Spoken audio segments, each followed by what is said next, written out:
Kasama po natin sa linya ang ating What's on Your Mind contestant mula po sa Bacoor, Cavite. Siya po'y 52 years old. Ang trabaho ay on-call na tagalinis at isang hardinero. Isa po ang anak, may partner sa buhay at nakikinig po sa radyo ng 1 taon na. Kausapin po natin si Kuya Jonathan Odarbe. Good morning, Kuya Jonathan. Sir?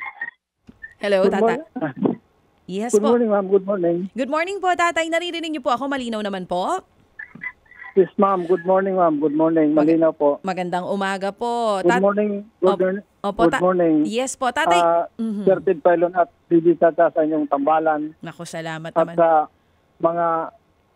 mga tagapikinig Yon, at Tatay. mahal sa program ninyo.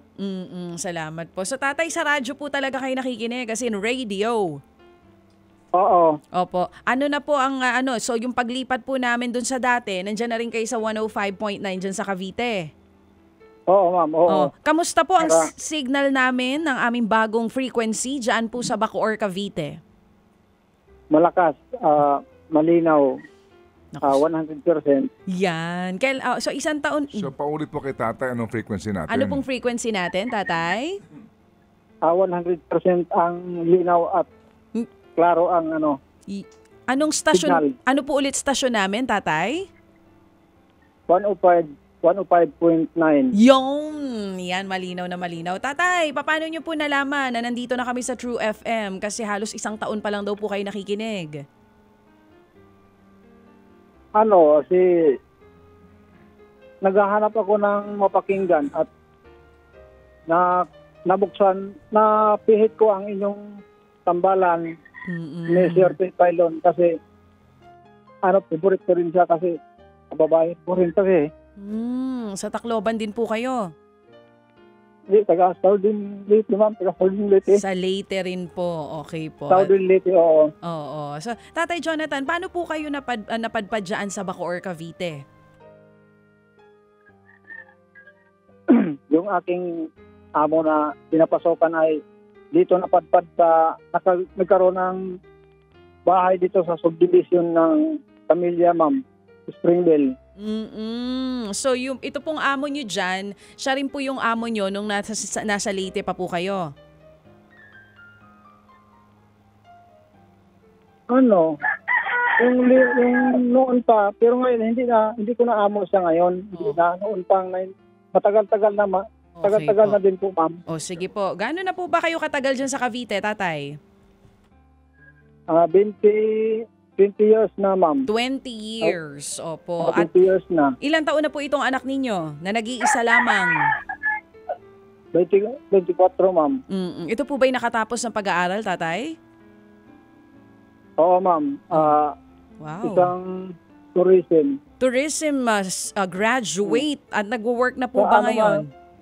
Scholar ng DepEd siya, ma'am. DepEd scholar. Saan po nag-aral, Tatay? Sa Perpetual, ma'am, Molino. Perpetual Health Molino, Cavite. Oo. Opo. At ngayon po yung nagtatrabaho na? Wala, ma'am, kasi may problema kasi. May problema po yung bata. Meron siyang anxiety, ma'am. Ano po ulit?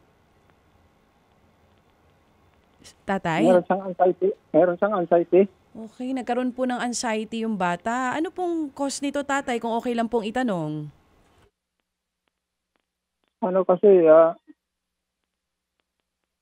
yung nag-iisa lang kasi siya, parang nadidevelop naman lang yung yung kanyang anxiety na, siguro sa pag-aaral na medyo nahirapan, tapos pag, ng bahay, kasi nasa squatter kami, nakakaano siya ng mga, mag-isa lang sa bahay, nalulungkot.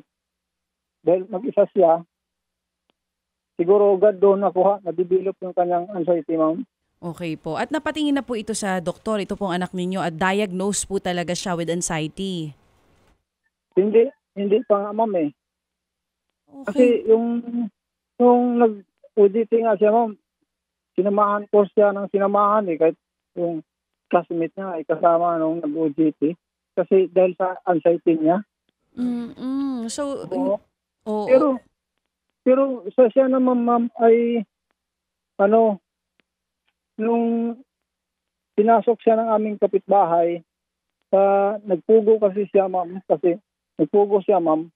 Tapos pinaresign ko na kasi parang nag-alala ako sa duty niya na panggabi. Sige po. Tay, balikan natin tong kwento ha, tungkol po dito sa nag-iisang anak nyo ngayon na sinasabi nyo nga pong may anxiety. Bago po natin balikan yan, ano po muna yung Bible verse na binigay po sa atin ni Pastor Jeff? Salmo 90:12. Paunawa nyo na ang buhay namin ay maiksi lang upang matutok kaming mamuhay ng may karunungan. At ano pong pagkakaintindi nyo base po dun sa pagkaka-explain sa ating kahapon? Ang ganda ng explanation ni Pastor Jeff dito. Ang aking paliwanag dito sa akin, ma'am, ay dahil maikli lang ang buhay natin, dapat gumawa tayo ng ayon sa ating kalooban na yung magkakamali at kailangan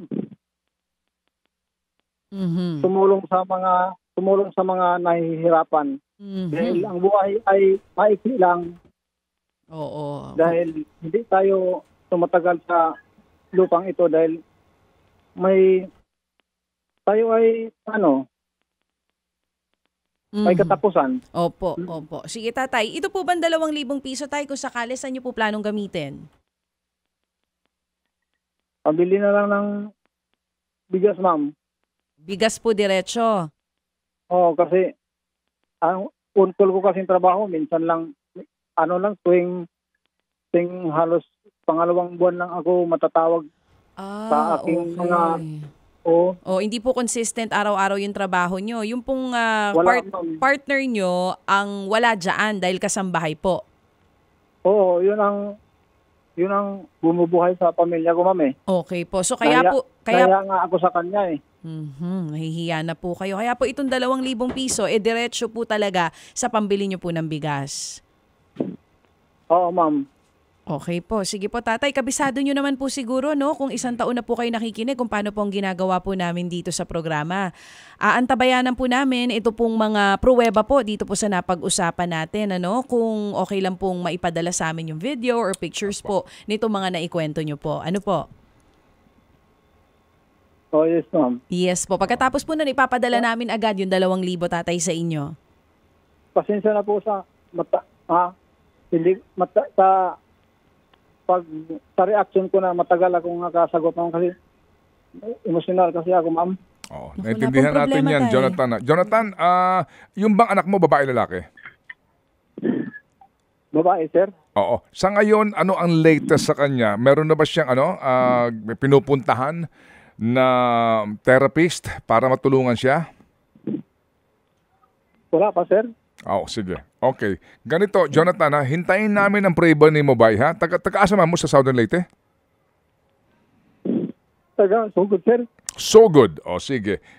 Jonathan, hintayin namin ang imong mga prueba. Pagkatapos noon, tatawag kami sa iyo ulit, ha? Okay? So, itong anak mo, ilang taon na ito? 24, sir. 24. Anong sabi sa inyo ng espesyalista? Meron ba siya ininom na gamot?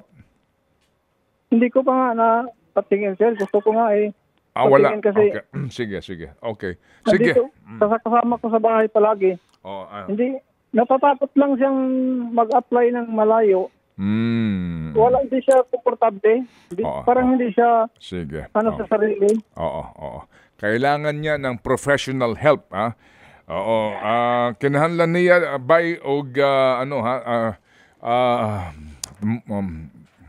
kinahanglan niya magtabang ba? Importante ito, maidulog natin sa professional. So hindi muna kami mangangako ngayon, bye. Hintayin namin ang prueba mo, muli kaming tatawag sa iyo, pagtulungan natin tong anak mong ito kung paano siya makarecover kasi nga importante rin na siya makatayo sa kanyang sariling paa. After all, pinag-aral mo ito at dapat talaga malampasan niya yung kanyang challenge na iyan. Salamat na marami sa iyo, Jonathan, ha? Daghang salamat ka ni Mobay. Okay? Thank you, sir. Thank you sa inyong tambalan. Salamat. Bisaya. Sige, si Jonathan Odarbi po ng Bacoor, Cavite. Naintindihan natin, hindi po siya articulate din kasi po siya Bisaya at meron siya pinagdadaanan ngayon.